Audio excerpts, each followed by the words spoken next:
జీవం గల దేవుని మహోన్నతమైన నామానికి వందనాలు.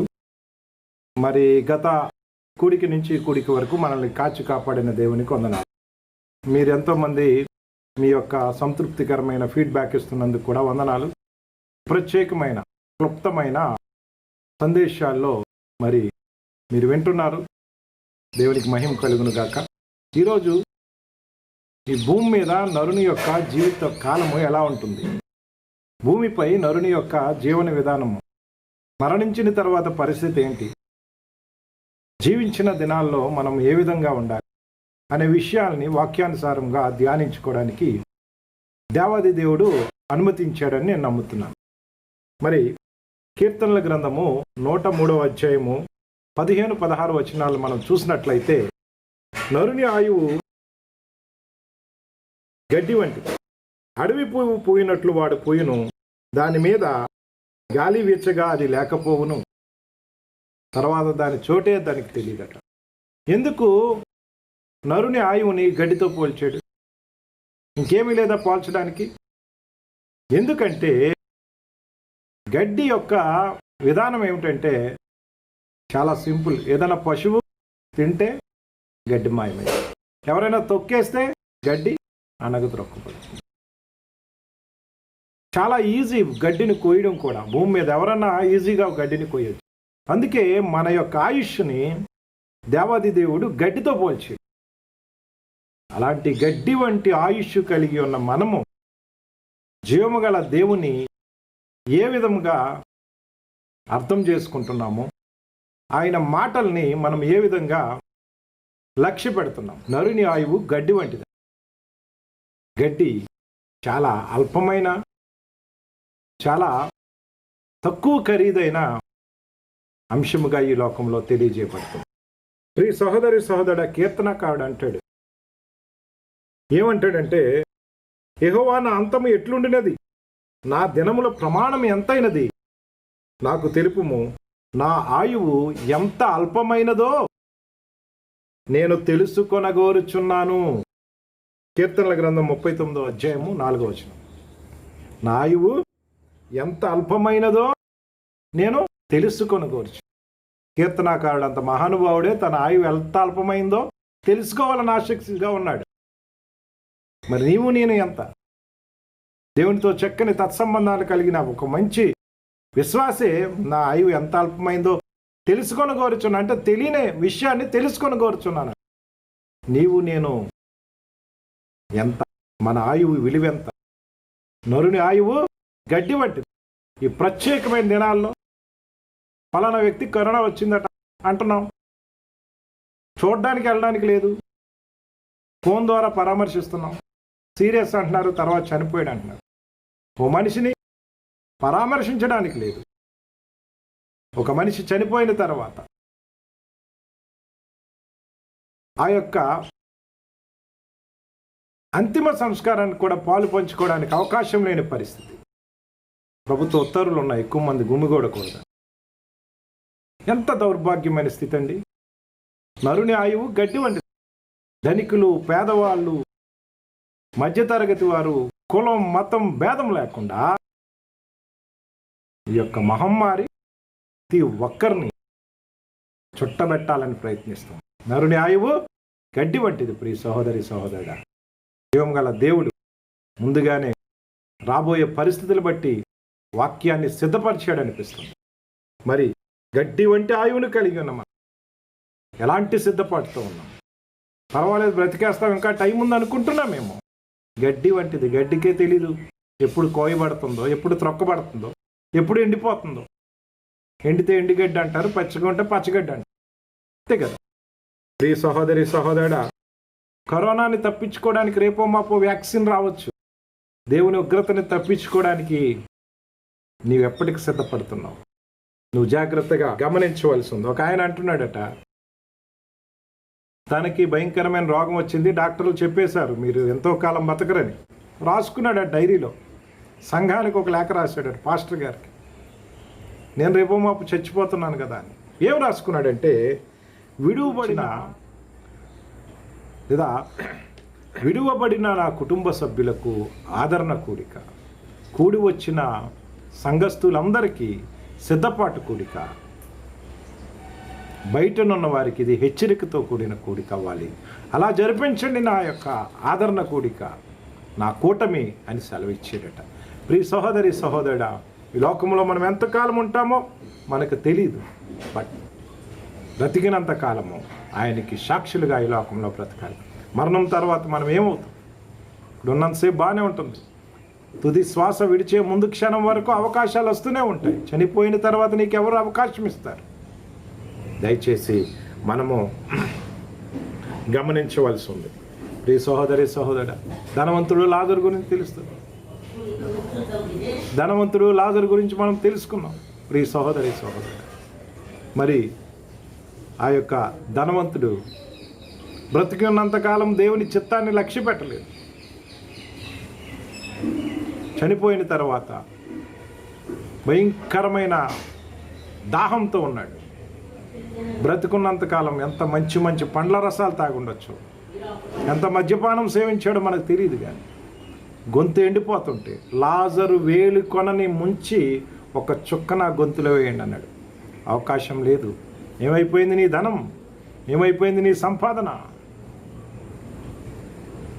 అవకాశము లేకుండా పోయింది.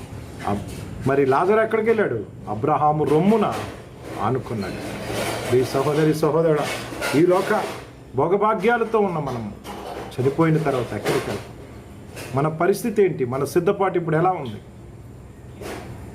విశ్వాస అంటాడట, నా ప్రాణమా యెహోవాను సన్నుతించుము అంటాడట విశ్వాసం. అవిశ్వాసం అంటాడట, నా ప్రాణమా త్రినుము త్రాగుము సుఖించుము అంటాడట. ప్రియ సహోదరి సహోదరుడా, మరి ఎలా ఉంది మన పరిస్థితి? మన జీవన విధానం ఎలా ఉంది? జాగ్రత్తగా గమనించాలి. ఇంకో వాక్యాన్ని మనం ధ్యానించుకుందాం. ప్రకటన గ్రంథం 6వ అధ్యాయం 9 నుంచి 10 వచనాలు చూసుకుందాం. ఆయన 5వ ముద్రను విప్పినప్పుడు దేవుని వాక్యము నిమిత్తము తాము ఇచ్చిన సాక్ష్యము నిమిత్తమును వధింపబడిన వారి ఆత్మలను బలిపీఠము కింద చూచితిని. వధింపబడిన వారి ఆత్మలు బలిపీఠం కింద చూడబడ్డాయట. వారు అడుగుతున్నారట, వధింపబడిన వారు, నాదా సత్యస్వరూపి పరిశుద్ధుడా, ఎందాక తీర్పు తీర్చకయు మా రక్తము నిమిత్తము భూ నివాసులకు ప్రతిదండన చేయక ఉందువని బిగ్గరగా కేకలేశారు. భూనివాసులకి ఇంకా ప్రతిదండన చేయకుండా ఎంతకాలం ఉంచుతావు? మేము ఎంతకాలం ఇక్కడ ఉండాలి ఈ స్థితిలో అని చనిపోయిన వారు బిగ్గరగా కేకలు వేశారట. నీకోసం నా కోసం ఇంకా తీర్పు ఆలస్యం అవుతుంటే, మన సిద్ధపాటు కోసం తీర్పు ఆలస్యం అవుతుందేమో. వారు వారు వారు అనేది అండర్లైన్ చేసుకోండి. నాదా సత్యస్వరూపి పరిశుద్ధుడా, ఎందాక తీర్పు తీర్చకయందువు అని అడుగుతారట. బిగ్గరగా కేకలు వేశారట. ఎవరి కోసం మేమెందుకు వెయిట్ చేయాలి అనే విధంగా చనిపోయిన వారు, ఎదురు చూస్తున్నవారు అడుగుతున్నారేమో. ఏదైనా మనం బస్సు ఎక్కుతామండి, బస్సు ఎక్కినప్పుడు ఎవరో దిగుతారు, టిఫిన్కో దేనికో. ఎంతకీ రాకపోతే ఏమండి అతను ఎవరి గురించో ఏంటంటే పోనివ్వండి బస్సు, వాళ్ళ కోసం ఎంతసేపు చూడాలి? ఎందుకు? నువ్వు టికెట్ తీసుకున్నావు, నీ టికెట్ కన్ఫర్మ్ అయిపోయింది. ఎవరో దిగుతారు, టీ తాగుతాడు, లేకపోతే ఎక్కడికి వెళ్తాడు. ఆలస్యం అవుతుంటే కాసేపు చూస్తావు. ఎంతసేపు చూడాలండి? డ్రైవర్ గారు పోనివ్వండి అంట. అంతేనా? ఎందాక మేము వెయిట్ చేయాలి ఇక్కడ? ఎందాక తీర్పు తీర్చుకుని ఉంటావు అని నీకోసం నా కోసం అడుగుతున్నారేమో. సరే, వారు అని ఉంది. ఎవరు వారు? ఒకసారి మళ్ళీ ఇంకొక వాక్యాన్ని చూద్దాం. ఓ ధనవంతుడు శుభ్రంగా సంపాదించుకుని నా ప్రాణమా త్రినుము తాగుము సుఖించుము అన్నాడట. ఆయనకి సెలవు ఇవ్వబడిన మాట ఏంటో తెలుసా? అయితే దేవుడు, వెర్రివాడ, ఈ రాత్రి నీ ప్రాణమును అడుగుచున్నారు. జాగ్రత్త గమనించి, అడుగుతున్నానయ్యా నీ ప్రాణాన్ని నేను తీసేసుకుంటాను అనట్లేదు. ఈ రాత్రి నీ ప్రాణమును అడుగుచున్నారు. నీవు సిద్ధపరచినవి ఎవరి వగనని అతనితో చెప్పాను. లూకాసు వార్త 12:20. ఈ రాత్రి వారు నీ ప్రాణమును అడుగుచున్నారు. అంతా సంపాదించాను, అంతా సమకూర్చుకున్నాను, మంచి బిల్డింగ్ కట్టుకున్నాను, బ్యాంక్ బ్యాలెన్స్ ఉన్నాయి, హ్యాపీ పిల్లలకి అన్నావు. ఈ రాత్రి వారు ఆ వారే ఈ వారు అండర్లైన్ చేసుకోండి. వారు నీ ప్రాణమును అడుగుచున్నారు. దేవుడు అడగట్లేదట.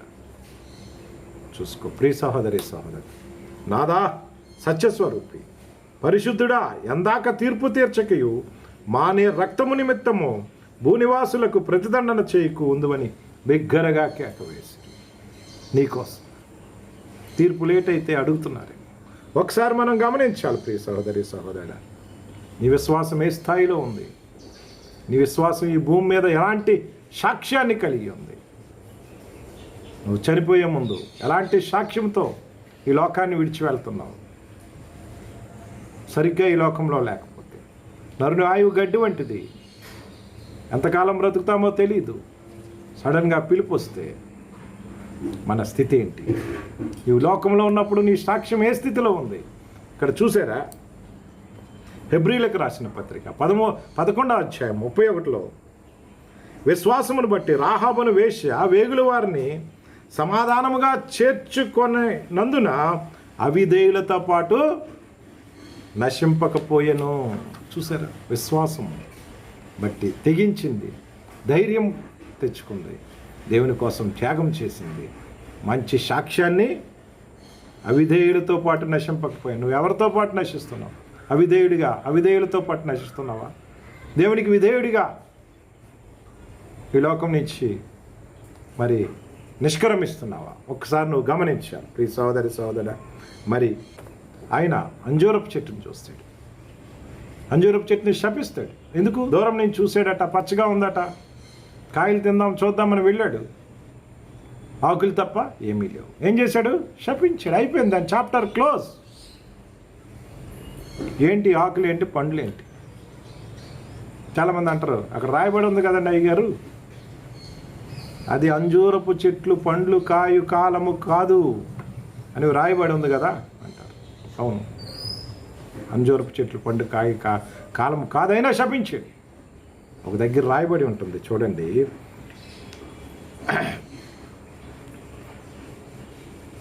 ప్రియ సహోదరి సహోదరి, గనుక అతడు ఇదిగో 3 ఏండ్ల నుండి నేను ఈ అంజూరపు చెట్టున పండ్లు వెతుకు వచ్చుచున్నాను, కానీ ఏమీ దొరకలేదు. దీనిని నరికి వేయము, దీనివల్ల భూమి ఎలా వ్యర్థమైపోవాలని ద్రాక్ష తోటమాలితో చెప్పిన లూకా శుభవార్త 13వ అధ్యాయము 7వ వచనం. 3 ఏండ్ల నుంచి వస్తున్నాడట, ఏమీ లాభం లేదు, ఆకులు తప్ప. ఆకులు దేనికి సాదృశ్యం? బాహ్య స్వరూపానికి సాదృశ్యం. ఆకులు దేనికి సాదృశ్యం? బాహ్య స్వరూపానికి సాదృశ్యం. ఫలాలు దేనికి? ఆత్మ ఫలాలకి సాదృశ్యం. చెట్టు పచ్చగా ఉందట, పైన పటారం, లోపల వెళ్ళేసరికి ఆకులు తప్ప పండ్లు లేవట. శపించాడు, వెంటనే ఎండిపోయిందట. మళ్ళీ వచ్చి శిష్యులు చూస్తారు, ఎండిపోయింది. మరి నిన్ను ఎన్ని సంవత్సరాల నుంచి వస్తున్నాడో అంటే చూడండి. కొంతమంది ఉపాధ్యాయులు ఒక విద్యార్థి పాస్ అవుతాడో లేదో ఒక 5 నెలలు 6 నెలల ముందే చెప్పేస్తారు స్టేటస్. అలాగే చూసాడు, ఇంక లాభం లేదన్న, శపించాడు. ఆకులు లాంటి బాహ్య స్వరూపానికి విలువేస్తుంది. చూడడానికి పచ్చగా ఉన్నాడు, నిజమైన ఆత్మ ఫలాలు నీలో లేవేమో. సరిగమని శపిస్తాడు. భూమి నుంచి లేకుండా నువ్వు శపించబడితే నీ పరిస్థితి ఏంటి? నరుడి ఆయువు గడ్డి వంటిదండి. మన స్ట్రాంగ్ బాడీ అనుకుంటాం. మొన్న ఆయన ఎవరో వాకింగ్కి వెళ్ళాడట, మార్నింగ్ వాక్, మంచి ఎక్కువ రోజులు బ్రతకాలని. వస్తుంటే పాపం ఎవరో అతని మీద దాడి చేశారు. అనుకుంటాం మంచి ఆయుష్ పెంచుకోవాలని, మానవ లక్షణం. అనుకోని పరిస్థితి. ప్రియ సహోదరి సహోదరు, నరుని ఆయువు గడ్డి వంటిదండి. మన జీవితం ఈ లోకంలో ఉన్నప్పుడు గొప్ప అవకాశం. ఈ లోకాన్ని విడిచినప్పుడు మనము ఇక్కడున్న అవకాశాలన్నీ కోల్పోతాం. కాబట్టి ఈ అభ్యర్థనలు అక్కడ వినబడవు. కాబట్టి దయచేసి నీతిమంతులుగా ఈ లోకంలో బ్రతకాలి. ఈ లోకము ఒక గొప్ప అవకాశం అండి. ఈ జీవన విధానం నీవు టీవీలు చూసుకోవడానికి, స్మార్ట్ ఫోన్తో గడపడానికి, ఆనందంగా గడపడానికి అవకాశం కాదు. మరో లోకానికి వెళ్ళడానికి, అక్కడ అర్హత పొందడానికి ఇది ఒక మంచి సిద్ధపాటు. ఈ రాత్రి నీ ప్రాణం అడుగుతాడేమో, నీ గురించి అంటున్నారేమో, మిగతా వారి గురించి అందాక మేము వెయిట్ చేయాలని. నీ జీవన విధానం ఎలా ఉంది ప్రియ సహోదరి సహోదరుడు? మంచి సాక్ష్యాన్ని ఈ లోకంలో కలిగి ఉన్నావా? విశ్వాసమును బట్టి మృతి పొందిన తర్వాత కూడా విశ్వాసమును బట్టి మాట్లాడేవారు ఉన్నారట. అలాంటి వారిలో నువ్వు చేర్చబడాలి. చూడండి, విశ్వాసం బట్టి హేబేలు కయీను కంటే శ్రేష్టమైన బలి దేవునికి అర్పించెను. దేవుడు అతని అర్పణను గురించి సాక్ష్యం ఇచ్చినప్పుడు అతడు ఆ విశ్వాసం బట్టి నీతిమంతుడని సాక్ష్యం పొందెను. అతడు మృతి నొందియు ఆ విశ్వాసము ద్వారా మాటలాడుచున్నాడు.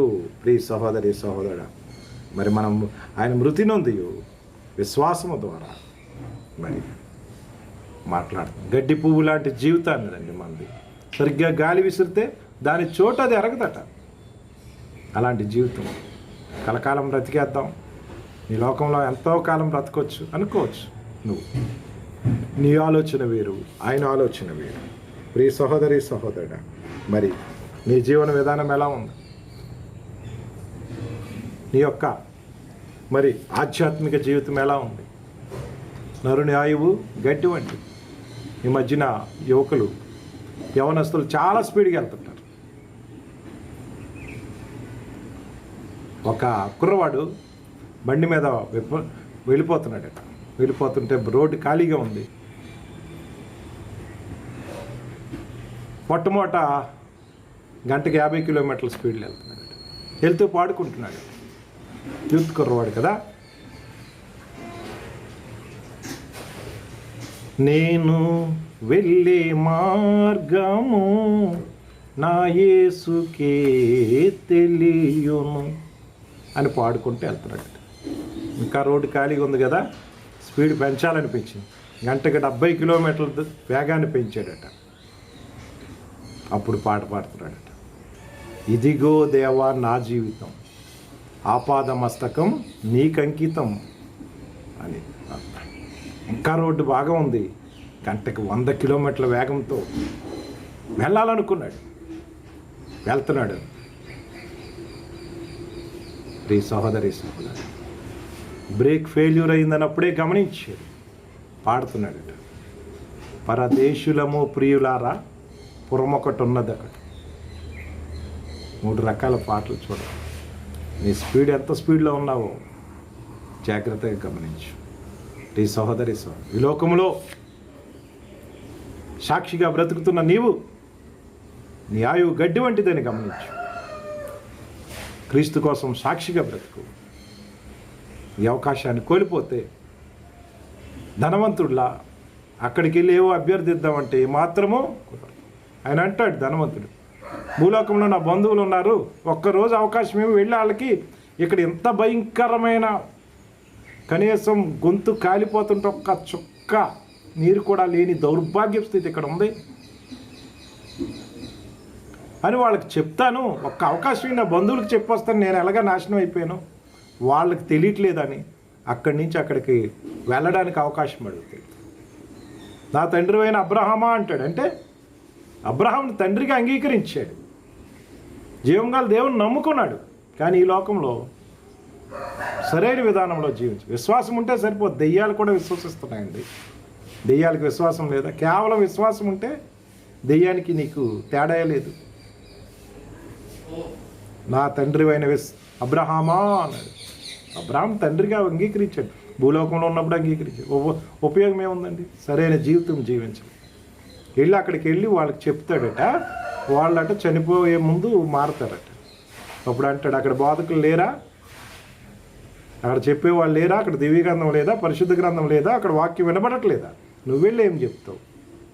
తెలియదు. ప్రియ సహోదరి సహోదరుడా, మన పాపాన్ని మనం విడిచిపెట్టాలి. ఈ లోకంలో పాపిగా బ్రతుకుతుంటే ఆ పాపాన్ని మనము విడిచిపెట్టి బ్రతకాలి. మరి పాపపు ఆలోచనలు విడిచిపెట్టినట్లయితే మనకి మంచి అవకాశం లభిస్తుంది. శోధనల్ని తప్పించమని దేవుణ్ణి పదే పదే అడిగే ముందు నువ్వు పాపం నుంచి నీ మట్టుకు నువ్వు తప్పింపబడు. అంతేకాకుండా నువ్వు పశ్చాత్తాపడితే ఈ లోకంలో అంతకన్నా గొప్ప బహుమానం నీకు లేదు. పాపం వల్ల ఆగిపోయిన ఆశీర్వాదాలు పశ్చాత్తాపం వల్ల ప్రారంభమవుతాయట. నీ పాపం వల్ల ఏమైనా ఆశీర్వాదాలు ఆగిపోయినాయి, పశ్చాత్తాపడు, తిరిగి ప్రారంభించుకో. ప్రియ సహోదరి సహోదరుడా, నీ జీవితంలో ఏ మాలిన్యం లేకుండా ఆయన వెంబడించినట్లయితే నీవు నీ కుటుంబం కూడా, నిన్ను చూసి నీ కుటుంబం కూడా రక్షింపబడుతుంది. వణుకుచు దీపం పట్టుకుని వచ్చాడు సైనికుడు, రక్షణ పొందాడు. నన్ను ముట్టింది ఎవరు, నా ప్రభావం వెళ్ళిపోయింది అన్నప్పుడు వణుకుచు ఆయన ముందు సాగిలపడింది, మంచి మార్గంలోకి వెళ్ళింది. నువ్వు భయపడుతున్నావా? భయం లేకుండా ఉన్నావా? ఈ రాత్రే దేవుడు నీ ప్రాణం అడిగితే నీ పరిస్థితి ఏంటి?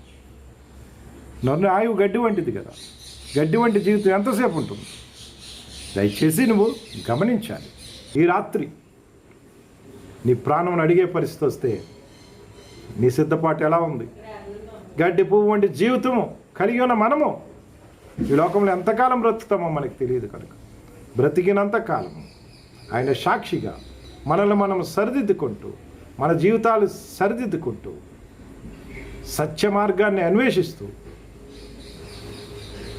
దీనత్వం కలిగి ఆయన వెంబడిద్దాం. ఆయన రాజ్యంలో స్థానాన్ని సంపాదించుకోవడానికి ఈ లోక జీవితాన్ని గొప్ప అవకాశంగా చేసుకుని భయభక్తులు కలిగి జీవిద్దాం. దేవుడి చిన్న వాక్యాన్ని తన విడికిడిలో దీవించి మీ అందరి జీవితాల్లో ఫలించులాగన మనకు సహాయము చేయునుగాక. ఆమేన్.